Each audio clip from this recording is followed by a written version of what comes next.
같이 큰 목소리로 다 읽도록 하겠습니다. 시작. 관들과 바리새인들이여, 회칠한 무덤 같으니 겉으로는 아름답게 보이나 그 안에는 죽은 사람의 이와 같이 너희도 겉으로는 사람에게 옳게 보이되 안으로는 외식과 불법이 가득하도다. 아멘. 우리 오늘 이 말씀을 가지고 여러분들과 현실적인 믿음이라는 제목으로 함께 말씀 나누도록 하겠습니다.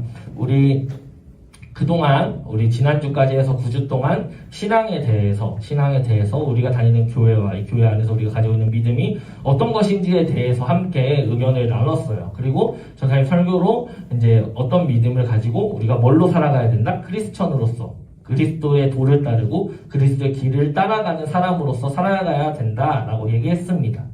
하지만 우리가 늘 이런 교회나 아니면 교회뿐만이 아니더라도 어떤 현실과 맞지 않는 생각을 우리가 뭐라고 하죠? 우리가 이상적인 소리라고 해요. 그렇죠? 이상적인 얘기. 했지만 그렇지 않을 때, 그렇죠? 우리가 그런 거를 대해서 이제 이상적인 얘기, 혹은 이제 뜬구름 잡는 소리라고 하는데, 우리가 그런 것처럼 믿음 역시도 우리가 교회를 다니고 뭐 이렇게 다 하곤 하지만 우리가 살아가는 삶은 사실 그렇지 않잖아요. 우리는 공부도 해야 되고 학교도 다녀야 되고 그리고 우리가 이제 앞으로 살아갈, 나중에 이제 결혼도 하고, 그쵸? 그래야 되잖아요. 이제 그렇게 하려면 여러 가지 여러분들이 분명히 살아가는 데 있어서 열심히 살아가야 되고, 내가 뭔가 교회나 뭔가 하나님께 집중하는 게 아니라 내 삶 자체에 집중해야 될 것 같다라고 생각이 들 수가 있습니다. 근데 오늘 하나님께서 주신 이 말씀은 바로 그런 것들에 대해 경고하는 메시지입니다. 화 있을진저라고 오늘 말씀을 시작하고 있어요. 화 있을진저, 그러니까 너에게 말 그대로 큰 화가 있을 것이다. 안 좋은 일이 있을 것이다. 더 극단적으로 하면 너희한테 심판이 있을 것이다. 라고 얘기하면서 시작합니다. 예수님께서 이 말씀은 이제 누구에 대해서 얘기하는지가 굉장히 중요해요. 화 있을진저라는 것은 다가올 심판에 대해서 이제 너희한테 심판이 있을 거고 니네가 회개하지 않았기 때문에 너희는 벌을 받을 것이다. 라는 경고에 가깝습니다. 근데 이게 누구에 대해서 얘기하는 거냐? 바로 유대인과 바리새인들에 대해서 이야기하고 있어요. 그리고 이 유대인과 모든 유대인이라기보다는 결국은 유대인 중에서도 사람들을 이끌고 인도했던 지도층, 서기관들, 바리새인들에 대해서 경고하고 계신 모습이 바로 오늘의 말씀이라는 것입니다. 그래서 이들에 대해서 이제 이야기를 하시는데 아까 무슨 뜻이 있다 했죠? 회개 거부해. 그러니까 니네가 회개를 하라고 했는데 회개하지 않으니까 굉장히 유감스럽다라고 하면서 얘기하신 이 말씀이에요. 동일하게 마태복음 5장에는 예수님께서 산에서 사람들에게 산상수훈이라고 하는데 산에서 사람들에게 여러 가지 교훈들과 말씀들을 전해주실 때 마태복음 5장에 보면 팔복이라는 내용이 있어요. 이게 8가지 복에 대한 내용인데 하나님을 믿는 사람들이 이제 8가지의 유형으로 복을 받을 수 있다라는 거에 대한 내용이에요. 근데 반대로 오늘 23장의 이 말씀에서는 화 있을진저라고 시작하는 구절이 7개가 나와요. 그래서 7가지의 정말 유형으로 너희가 지은 죄들과 너네가 회개하지 않은 모습들에 대해서 경고하는 것이 바로 오늘의 말씀이다라는 거예요. 그래서 유대인과 바리새인들에게 이제 왜 내가 얘기한 말씀들을 그리고 하나님께서 주신 말씀들을 제대로 지키지 않는가에 대해서 경고하시는 말씀이다라는 거예요. 이들에 대해서 예수님께서 얘기하는 건 바로 이 현실적인 믿음에 대한 경고예요. 그러니까 이 현실적인 믿음이라는 것은 다른 말로 하면은 바로 외식이라고 할 수 있습니다. 우리가 밖에서 밥 먹는 그거 말고 27절, 28절에 대한 말씀은 바로 외식에 대해서 경고를 하고 계세요. 외식이라는 것은 다른 말로 하면 율법을 잘못되게 적용을 하고 강요하는 태도라고 할 수 있어요. 그러니까 이스라엘 사람들에겐 하나님께서 주신 율법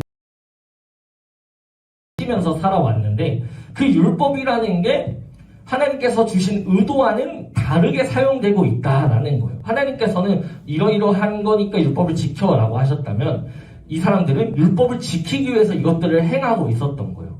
그러니까 앞뒤가 지금 바뀌어 있다라는 거예요. 그래서 정말로 유대인들의 율법들이 정말로 많았지만 그것들이 굉장히 간소화되기도 하고 자기들의 상황과 삶에 맞춰서 타협하고 적응하는 모습을 하는 거예요. 그래서 그렇게 강요하고 하지만 결국 이 사람들, 바리새인들이나 서기관들이 다른 유대인들, 그러니까 다른 백성들, 일반 사람들에 비해서 말씀을 더 잘 지키고 했냐라고 한다면 하나님의 말씀대로 잘 지키고 있지 않았다라는 거예요. 그렇기 때문에 외식, 그러니까 겉으로 드러나는 행동 양식이라고 할 수 있는 거예요. 그런 것처럼 우리의 믿음 역시도 사실은 이제 겉으로 겉보기에는 괜찮아 보이고 우리가 지금 와서 예배드리고 할 때는 각자의 삶이 어떨지 당장 여러분도 전도사님의 삶이 어떨지 모르잖아요. 그렇죠? 이러고 말씀 전하고 집 가서 막 술 퍼마시고 진짜 어떻게 알아? 그치? 근데 그런 것처럼 우리의 삶이 정말로 겉과 속이 다르다는 거예요. 여러분 겉과 속이 정말로 100% 똑같은 사람이 있어요? 속으로 하는 생각 그냥 무조건 다 내뱉는 사람이 있어요? 그러면 전사를 장담하는데 친구가 없을 가능성이 큽니다. 그쵸? 왜냐하면은 남한테 드는 안 좋은 생각들이 우리는 착한 사람이든 아니면 나쁜 사람이든 다 있다는 거예요. 그쵸? 우리가 그냥 막연하게 들잖아. 그런 생각이. 아, 쟤는 왜 저러지? 하는 생각도 순간순간 들 때가 있고. 그래서 그런 생각이 들 때마다 그걸 만약에 다 내뱉으면은 그 말을 들은 사람은 다 죄다 떠나가겠죠. 그쵸? 그렇기 때문에 우리는 겉과 속이 다르지만 그것을 인정하지 않고 사실 살아가고 있다는 거예요. 이게 내 속마음이야 라고 하는 것처럼 우리의 겉을 바꾸어서 살아가고 있다라는 거예요. 그래서 이스라엘 유대인들, 그러니까 바리새인들과 서기관들이 아까 타협했다고 했어요. 현실적으로 타협을 했다는 이제 근거 중에 몇 가지가 있어요. 이스라엘 사람들은 예수님이 오기 전에 죄를 회개하기 위해서 뭘 한다고 했죠? 제사를 드려야만 해요. 근데 이 제사를 드리는 이유가 뭐라고 했어요? 내가 죄를 갖고 있는데 이 죄를 아무것도 모르는 동물한테 이렇게 주는 거예요. 동물한테 줘. 근데 그 다음에 얘를 죽여. 그럼 죄가 어떻게 된 거예요? 죄가 없어진 거잖아요. 그래서 이게 제사의 원리예요. 근데 제사를 드리려면은 여러 가지 또 조건이 있어. 흠이 없어야 되고 아니면 되게 이제 처음 난 것을 뭐 이렇게 바치기도 해야 되고 제사의 종류마다 정말 어떤 동물을 드리고 뭘 드려야 되고 이게 다양해요. 근데 그 조건을 다 맞추려고 하면 어떡해? 까다로워. 귀찮고 번거로워요. 그렇기 때문에 이 동물들이 이제 사고 팔기 시작합니다. 왜 근데 사고 파는 게 또 중요해졌냐면은 이 사람들이 제사를 드릴 수 있는 장소가 어딜까요? 그냥 자기 집 구석에서 드리면 될까요? 아니에요. 이스라엘 사람들이 제사를 드릴 수 있는 장소는 당시에 딱 한 군데였어요. 바로 예루살렘. 이스라엘의 딱 중심지였던 예루살렘. 성전이 있는 예루살렘만이 바로 제사를 드릴 수 있는 곳이었어요. 그럼 내가 예루살렘에서 한 100km 떨어진 데서 산다고 쳐봐요. 근데 내가 이제 지은 죄들 한꺼번에 좀 이제 청산 좀 하려고 동물들을 이제 데리고 가야 돼. 그럼 얘네들을 흠이 없는 애들로 데리고 가야 되는데 얘네들을 데리고 가다 보면 어떻게 될까요? 흠이 생겨, 없던 흠이. 그러면은 이제 이거를 가지고 갔지만 정작 얘로 제사를 드릴 수가 없게 되는 거예요. 그러니까 이게 너무 번거로우니까 사람들이 이제 어떻게 하기 시작했어? 이 예루살렘에 와서 동물들을 이제 사가는 거야. 근데 예루살렘에 있는 동물들이 갑자기 잘 팔리니까 이제 장사꾼들은 생각을 하겠죠. 이거 성전 앞에서 팔면 장사가 잘 되겠다. 해서 성전에서 이제 동물들을 팔고 돈을 바꿔주는 사람들이 늘어나기 시작했다는 거예요. 그렇기 때문에 예수님께서 와서 이제 그런 얘기를 하신 것이지만 그런 것처럼 율법이라는 거, 하나님이 주신 의도는 사실 어떤 거예요? 너희들의 죄를 기억하고 그 죄를 사해야만 한다. 내 앞에 오기 위해서는 그 죄를 사해야만 하면 이스라엘 백성들은 그냥 그 제사를 드린다는 형식에만 집중을 한 거예요. 그렇기 때문에 타협을 할 수가 있었던 거지. 이게 원리가 뭔지 몰랐으니까. 그래서 이런 이제 근거도 하나가 있다는 거예요. 그래서 이스라엘 백성들, 유대인과 바리새인들과 서기관들이 이미 잘못된 방향으로 가고 있을 때에 책임을 물으시는 거예요. 니네가 잘 인도를 했어야 되는데 이 지도자들은 뭘 하는 사람이야? 다른 사람들이 이끄는 사람이잖아. 근데 그 이끄는 사람들이 이미 제사나 율법을 형식적으로 드리고 있으니까 다른 이스라엘 백성들 모두가 같이 형식적으로 하나님 앞에 나아가기 시작하는 거예요. 그래서 이제 13절에 보면 같은 장 13절에 보면 이렇게 나옵니다. 화 있으신 저 외식하는 서기관들과 바리새인들이여 너희는 천국문을 사람들 앞에서 닫고 너희도 들어가지 않고 들어가려 하는 자도 들어가지 못하게 하는도다. 이게 굉장히 무서운 말씀이에요. 무슨 뜻이에요? 이 지도자들이 천국문을 사람들 앞에서 닫는다는 거야. 자기들이 잘못된 방법으로 제사를 드리고 율법을 지키고 있으니까. 근데 문을 닫고 자기들만 못 들어가면 상관이 없는데 누구도 못 들어가게 해? 다른 사람들도 잘못된 방법을 가리켜서 들어가지 못하게 하고 있었다라는 거예요. 그래서 이 화이슬진저라고 시작하는 절의 첫 시작이 바로 이거예요. 그래서 유대인들과 이제 바리새인들과 서기관들에게 그런 책임을 말씀에서 보면은 더 중요한 얘기가 나옵니다. 우리 23장 27절 다시 한번 읽어볼게요. 시작. 화 있을진저 외식하는 서기관들과 바리새인들이여 회칠한 무덤 같으니 겉으로는 아름답게 보이나 그 안에는 죽은 사람의 뼈와 모든 더러운 것이 가득하도다. 아멘. 우리 이 말씀에서 전도사님이 강조를 하고 싶은 걸 딱 해놨어요. 뭐였어요? 회칠한 무덤이라는 거예요. 회칠한 무덤이 뭘까요? 회칠한 무덤. 그러니까 칠을 했다는 거예요. 이 칠을 했는데 무슨 칠을 한 거냐면은 이스라엘 사람들은 예전에 우리는 무덤 지을 때 어떻게 해요? 보통 옛날에는 어떻게 했어요? 지금은 이제 불태우기도 하고 아니면은 수목장도 하고 막 이제 이것저것 하지만 단 한 가지 방법밖에 없어. 뭐예요? 땅에 묻는 거잖아. 땅에 묻는 거잖아. 그래서 땅을 파고 묻을 수가 있었어. 근데 우리가 땅에 묻는 게 발달할 수 있었던 가장 큰 이유는 뭘까요? 땅이 남아서? 그쵸. 땅이 많기도 하지만 우리나라는 뭐가 많아요? 산이 많죠. 그 산이 많기 때문에 산에다가 이제 가서 묻으면 돼서 그렇게 땅을 묻는 장례 문화가 발달한 거예요. 이스라엘은 여러분 중동 지역이에요. 그럼 뭐가 많을까요? 사막이 많아요. 그래서 땅을 파서 묻을 수 있는 환경이 된다 안 된다? 되지 않는다는 거예요.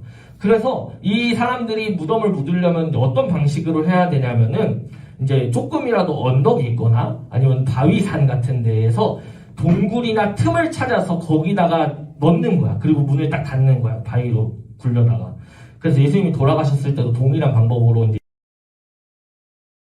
이제 무덤이 그런 식으로, 그러니까 바위로 이루어져 있는 경우가 굉장히 많아요. 그래서 이런 식으로 보면은 이게 다 무덤이에요. 그래서 이렇게 바위로다가 이렇게 딱 가려놓은 거야. 그래서 이게 길도 있는 것 같지만 이게 예를 들어서 관인지, 그러니까 무덤인지 아니면 그냥 바위인지 구분이 쉽게 가지가 않는다는 거예요. 그래서 사람들이 근데 또 중요한 게 있어. 율법 가운데 어떤 게 있냐면 무덤에 가까이 하는 자는 부정해진다라는 게 있어요. 무덤에 가까이 하는 사람은 부정해져. 근데 이게 무덤인지 아닌지 내가 모르면 어떡해? 가까이 할 수도 있는 거 아니야? 바위인 줄 알고. 그렇기 때문에 1년마다 유대인들이 하는 게 바로 무덤에 자기가 이제 예를 들어 아버지의 색칠을 하는 거예요. 이렇게 색칠을. 그래서 여기서 보면은 한 개만 색이 달라. 그쵸? 이렇게 칠을 하면은 색이 다르니까 이게 누군가의 무덤이구나 하고 알 수 있게 한다는 거예요. 이게 바로 회칠한 무덤이라는 거예요. 그런데 이 무덤을 회칠하는 관습을 가지고 예수님께서 얘기하고 싶으신 것이 있는데 바로 니네가 회칠을 하면은 그 무덤이 무덤인 줄 알고 깨끗하게 보이지만 그 속엔 사실 뭐가 있어요, 여러분? 시체가 있잖아. 시신이 있잖아. 죽은 것들이 있잖아. 그래서 죽은 것처럼 너네가 겉으로는 깨끗해 보이고 율법을 잘 지키는 것처럼 보일지 모르나 사실 너네가 하나님 앞에서는 전혀 거룩하지 않고 더럽다라고 이야기하는 거예요. 마치 죽은 사람의 시체와 같이 뼈와 같이 썩는 것과 같은 것들이 너희 마음 가운데 가득하다라고 얘기하는 거예요. 이거는 유대인들과 바리새인들이 그냥 율법을 잘 지키지 않은 거에 대해서 얘기하는 게 아니라 그 마음의 의도를 얘기하시는 거예요. 이 사람들이 유대인들과 바리새인들 그리고 아까 지도층이라 그랬잖아요. 이 사람들이 그러면 돈도 많았거든요. 어떻게 돈이 많아질 수 있었을까? 이 사람들은 성전을 관리해. 그쵸? 성전을 관리하고 제사와 관련된 모든 일들을 하는 사람이 이 사람들이에요. 그러면 이 사람들이 돈을 벌 수 있는 방법은 딱 한 가지야. 바로 부동산. 부동산처럼 성전 가운데 물건을 파는 사람들에게 자리세를 받는 거예요. 자리세를 받고 그로 인해 얻는 이득이 굉장히 많았다는 거예요. 이 상인들도 자리세를 어떻게든 주고 들어오려고 했을까요? 왜? 예루살렘으로 다 오니까 다 제사 드리러 오잖아. 그러면은 내가 어떻게든 자리만 차지해서 물건 팔고 있으면 무조건 다 팔려. 그러면 거기에서 안 팔 사람이 누가 있겠어요? 그쵸? 그렇기 때문에 이 마음의 의도를 보신 거예요. 니네가 겉으로는 율법을 잘 지키고 제사를 잘 지키고 하는 것처럼 보이지만 너네는 사실 하나님을 따르지 않아. 너희의 돈을 따르고 너희의 이익을 따르고 너희의 권력과 권위를 따르고 있어 라고 얘기하는 것이 바로 예수님의 말씀이다 라는 거예요. 그래서 괜찮아 보이고 깔끔해 보이지만 그 속에는 죽은 사람의 살과 뼈가 썩는 곳이라는 거예요. 그러니까 니네 마음이 마치 그런 것과 같다라는 거예요. 이거를 그래서 겉으로 보기에는 괜찮아 보여. 우리의 마음, 우리도 예배 드리고 할 때는 겉으로 볼 때 오히려 괜찮아 보이고 잘 드리는 것 같아 보이고 잘 섬기는 것 같아 보이고 이것저것 하는 것 같아 보이지만 그 마음 가운데 우리 아까 찬양에도 얘기했죠. 뜻없는 열정. 하나님에 대한 뜻없는 열정처럼 우리가 그냥 뜻없는 예배, 뜻없는 자리로 예배를 드리고 있다면 그것은 바로 외식하는 마음이다라고 얘기하고 계시다라는 거예요. 그래서 이거를 28절에서 예수님께서는 이렇게 얘기하시는 거예요. 이와 같이 너희도 겉으로는 사람에게 옳게 보이되 안으로는 외식과 불법이 가득하도다. 그래서 겉으로는 누구에게? 사람에게. 그러니까 사람의 눈으로 보기에는 괜찮아 보인다는 거예요. 사람의 눈으로 보기에는 외식과 불법이 보이지가 않아. 그 의도나 속마음이. 내 속마음을 여러분 드러내지 않고서야 알 수 있는 방법이 없잖아요. 그러니까 이 바리새인들이 사람들이 보기에는 율법도 잘 지키고 정말로 신앙생활도 잘하는 것처럼 이스라엘 사람들에게 평가받았지만 실상은 아니다라는 걸 예수님께서는 이야기하고 계신 거예요. 그래서 거룩하다고 하지만 아까 외식이 뭐라고 했어요? 하나님의 율법을 잘못되게 적용하고 타인들을 자신들의 기준에 살도록 강요한다라고 했어요. 그래서 천국문을 닫고 남들을 가지 못하도록 한다라고 예수님께서 말씀하신 이유가 바로 이것 때문이에요. 그래서 우리 오늘 이 말씀에서 여러분들도 삶에서 우리가 혼자 있을 때, 여러분들 혼자 있을 때 있잖아요. 집 방구석에서 혼자 있을 때와 그리고 밖에 있을 때의 모습이 여러분 같아요? 다르잖아요. 그쵸? 다른 사람들 앞에서의 기본적인 우리 예의도 지키려고 하고 뭔가를 이렇게 하려고 하는 그런 모습들이 있잖아요. 그런데 우리 집에 오면은 아니죠. 그쵸? 우리 지금 이제 아직은 덜 하지만 자매들은 보통 이제 집에서 있을 때와 밖에 나갈 때 얼굴이 다르죠. 그쵸? 일반적으로 그러잖아. 일반적으로 그러잖아. 저 사람도 누나와 여동생이 있기 때문에 많이 봤어요. 저 사람이 누구지? 이러면서 이제. 그런 것처럼 이제 다르다는 거예요. 근데 이거는 겉모습이야. 이건 중요하지 않아. 근데 그런 것처럼 우리의 마음이 사람들 앞에서 있을 때와 그리고 내 혼자 있을 때의 마음이 여러분들 잘 생각해보면 다르다라는 거예요. 그리고 이 다름은 뭘 유발하냐면 바로 때일수록 여러분 죄를 짓기가 더 쉬워요. 왜냐하면 눈치 볼 게 없잖아. 그치? 눈치 볼 것도 없고 내가 혼자서 알아서 정리하고 끝내면 되니까 그냥 나 혼자 죄 지었고 심지어 죄에 대한 죄책감을 가지지 않을 수도 있어요. 그런데 오늘 예수님께서 말씀하고 싶은 것은 니네가 아무리 회치를 해도 그 무덤은 뭐예요? 무덤일 뿐이라는 거예요. 아무리 회치를 하고 깨끗하게 해도 그 무덤은 무덤이야. 너네가 그 마음 가운데 뭘 넣었든 간에 뭘 하고 있든지 간에 그 안에 예수 그리스도가 있지 않으면 그건 무덤이야 라고 얘기하시는 거예요.